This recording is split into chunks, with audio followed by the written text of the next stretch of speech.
The Texas sun beat down on a dusty border town where cameras and crowds had gathered to watch Governor Greg Abbott's latest political stunt. Dozens of buses lined the roadside, engines rumbling, ready to transport migrants north in what Abbott called a message to Washington. Flags waved, reporters scribbled notes, and Abbott stood tall at a podium draped in the Lone Star banner, his voice booming with practiced bravado. "Texas will do what the federal government refuses to do," he declared, pausing for cheers from his supporters. "We will protect our borders by any means necessary." For Abbott, this was theater, another made-for-TV moment to bolster his image as a hardliner. But for those watching, it carried the weight of desperation and division. Mothers clutching children stood in the shadows, confused, frightened, treated as pawns in a game they never chose to play. And then came the voice that cut through the spectacle like a thunderclap. Senator John Neely Kennedy, fresh off the plane from Washington, stepped onto the platform, his southern drawl rolling like distant thunder. He didn't need a script. He didn't need props. Just his unshakable conviction. "Governor Abbott," Kennedy began, his eyes narrowing as the cameras swung toward him. "You call this leadership? I call it a national disgrace." The crowd gasped. Abbott stiffened, his grip on the podium tightening. Kennedy pressed forward, his tone sharp but steady, every word landing like a hammer. "These aren't stage props, Greg. They're people. Human beings. And you've turned them into pawns for a photo op. Texas deserves a governor, not a ringmaster at a circus." The audience buzzed, some erupting in applause, others shouting back in Abbott's defense. Reporters leaned closer, sensing that Abbott's big moment was slipping away. Kennedy had hijacked the narrative, and what was meant to be Abbott's show was now his reckoning.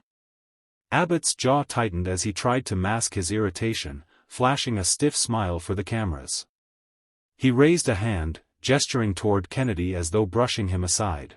"Senator," he said, his voice smooth but laced with disdain, "you're thousands of miles away from Louisiana. Maybe you should worry about your own state before lecturing mine." The crowd chuckled nervously, some shouting their approval. Abbott leaned into the microphone, his tone growing sharper. "Texas doesn't need Washington elites telling us how to run our border. We're taking action because you and your friends in D.C. refuse to." Kennedy didn't flinch. He stepped closer, his presence commanding, his drawl dripping with deliberate calm. "Governor, don't mistake me for one of your political punching bags. I may be from Louisiana, but I serve this nation. And what you're doing here doesn't just embarrass Texas, it embarrasses America." The words cut deep, sparking murmurs across the crowd. Kennedy's gaze swept over the buses, the families waiting in confusion, the flashing cameras. His tone hardened, carrying a weight Abbott couldn't match. "Leadership ain't about shipping problems across state lines like unwanted cargo. It's about facing them head-on with dignity. And right now, all I see is a governor hiding behind stunts because he can't deliver solutions." Abbott opened his mouth to respond, but the damage was already done. The cameras had captured Kennedy's strike, the kind of line that replayed endlessly on evening broadcasts and viral clips. In that moment, Abbott looked less like a strong leader and more like a man cornered, his political theater unraveling under the force of Kennedy's plain-spoken truth. The air buzzed with tension as Abbott gripped the podium tighter, his rehearsed confidence slipping. He leaned forward, forcing a smirk that didn't quite land. "Senator Kennedy talks a big game," Abbott said, his voice pitched for the cameras. "But let's be clear, without bold action, these communities drown under waves of chaos. Texans expect strength, not sermons." Some supporters cheered, but Kennedy didn't blink. He took a slow step toward Abbott, his boots crunching against the gravel, his eyes locked on the governor. The crowd hushed instinctively, sensing a storm. "Governor," Kennedy began, his tone calm but sharp as a knife, "you call this strength? Shipping mothers and children across the country like chess pieces in your political game? That ain't strength. That's cowardice dressed up for television." Gasps rippled through the onlookers. Abbott's smile faltered, his practiced bravado cracking. Kennedy's voice grew louder, steadier, his words hammering through the noise.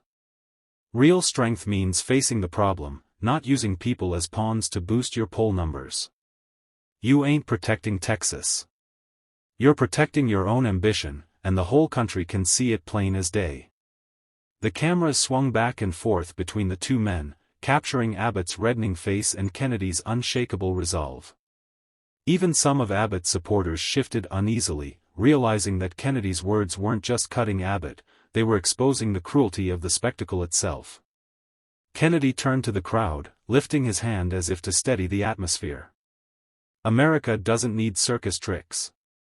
It needs courage.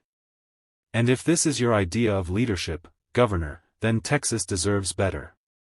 The silence that followed was deafening, broken only by the frantic clicking of reporters' cameras. Abbott had staged a show.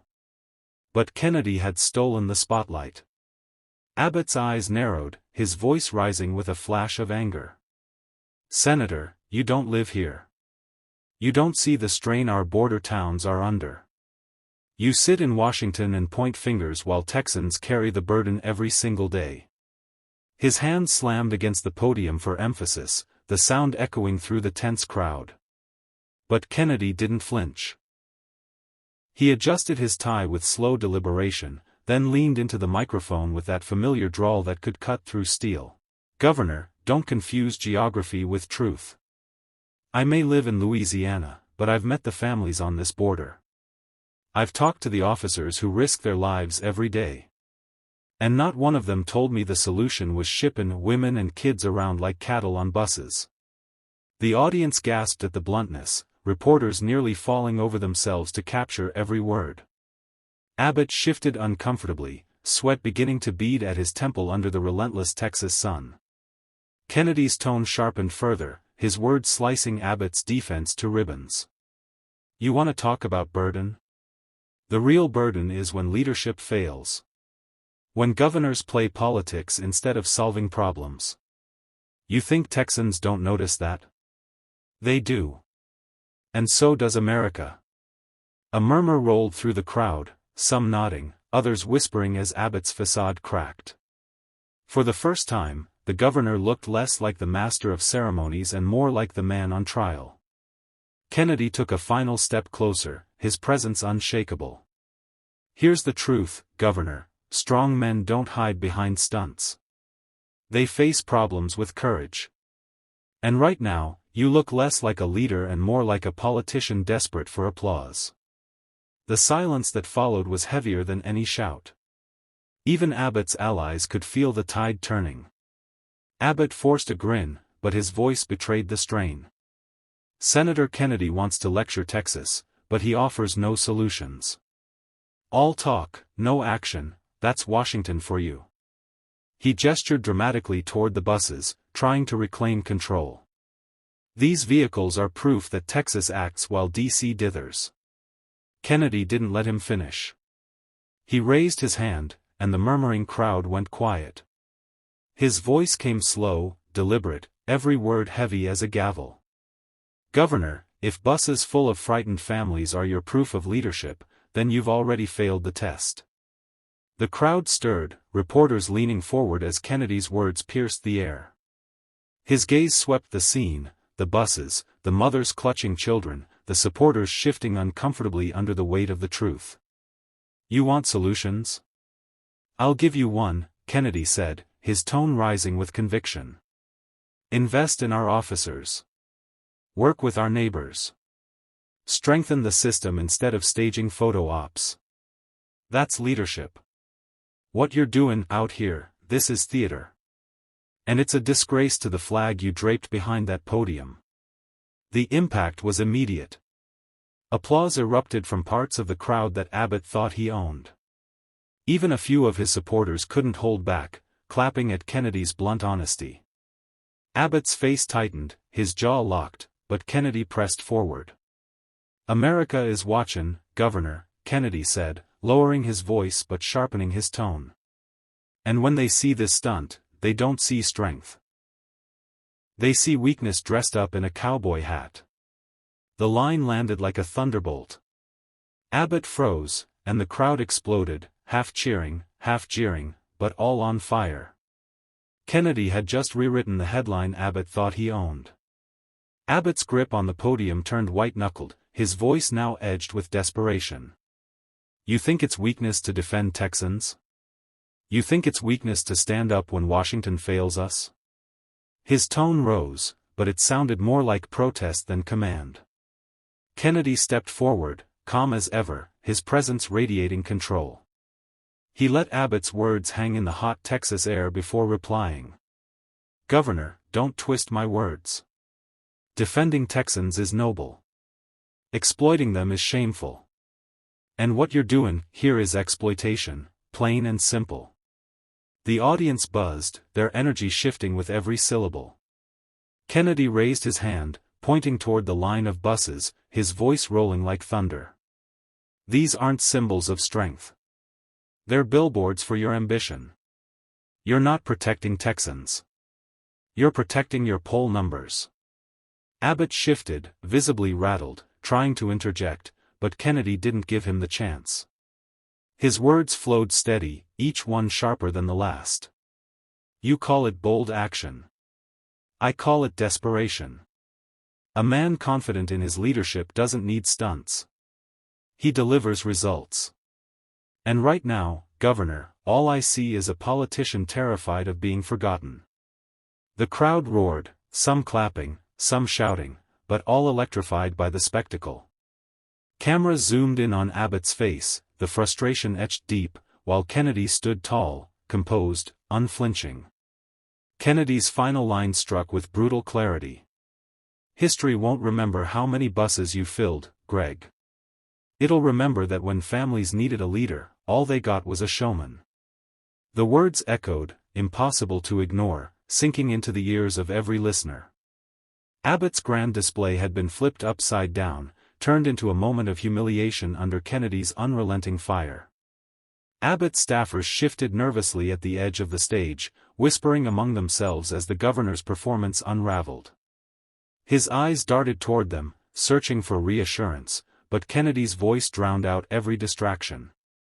Governor, you wanted a headline? Here it is, Kennedy said, his drawl slow and cutting. Greg Abbott turned the border into a stage and families into props.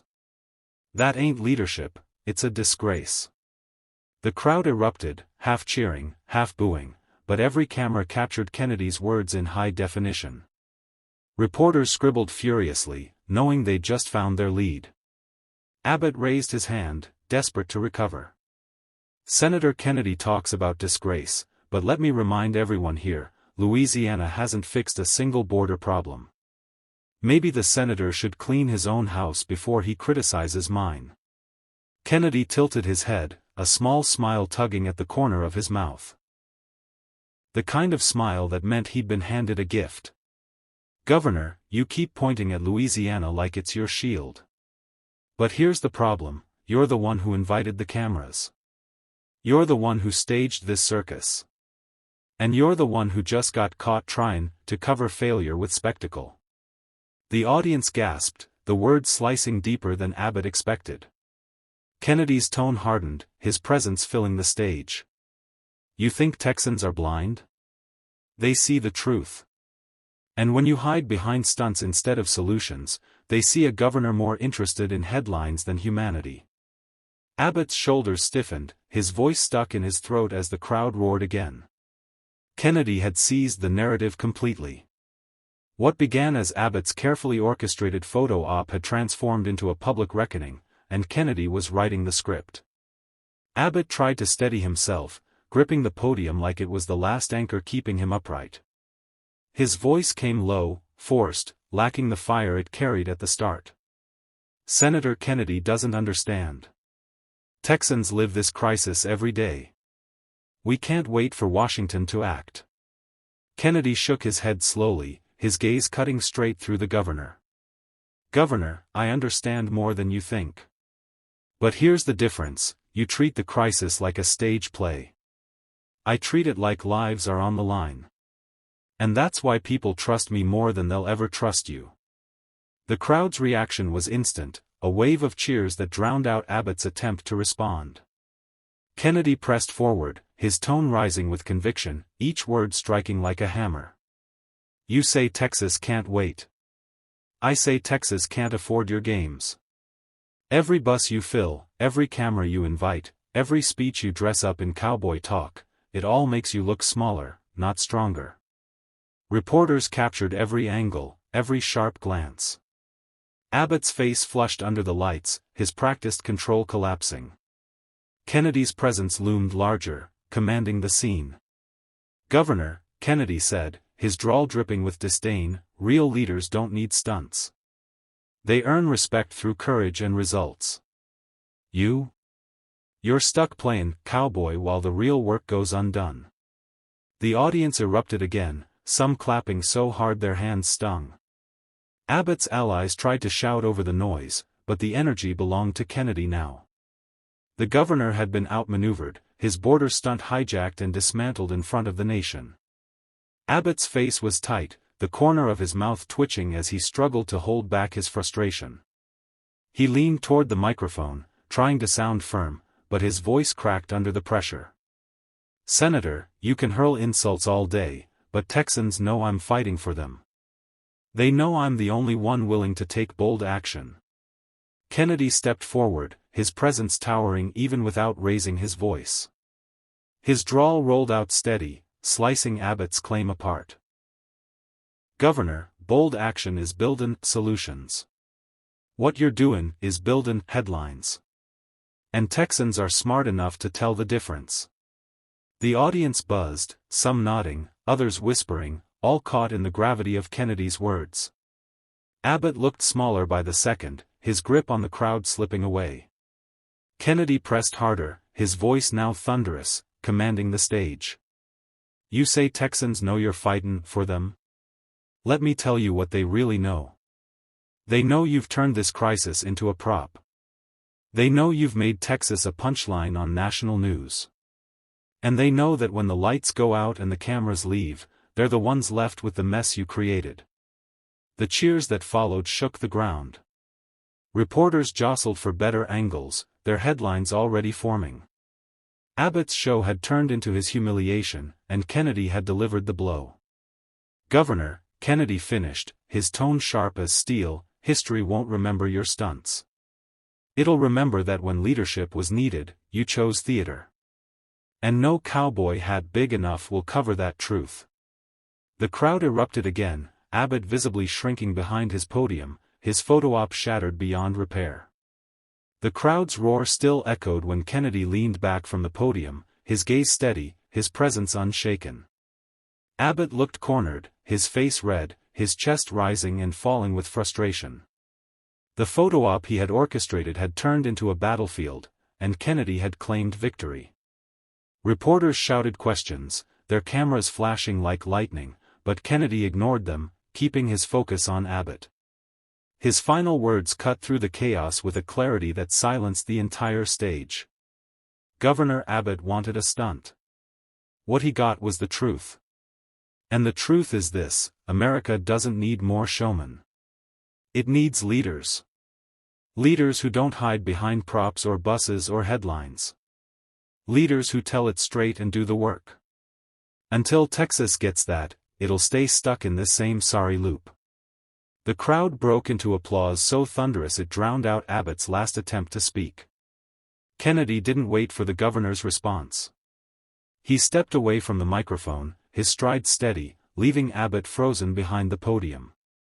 The cameras followed Kennedy as he walked off, reporters trailing after him, their shouts desperate to capture a final soundbite. But Kennedy didn't need to say another word, the night was his.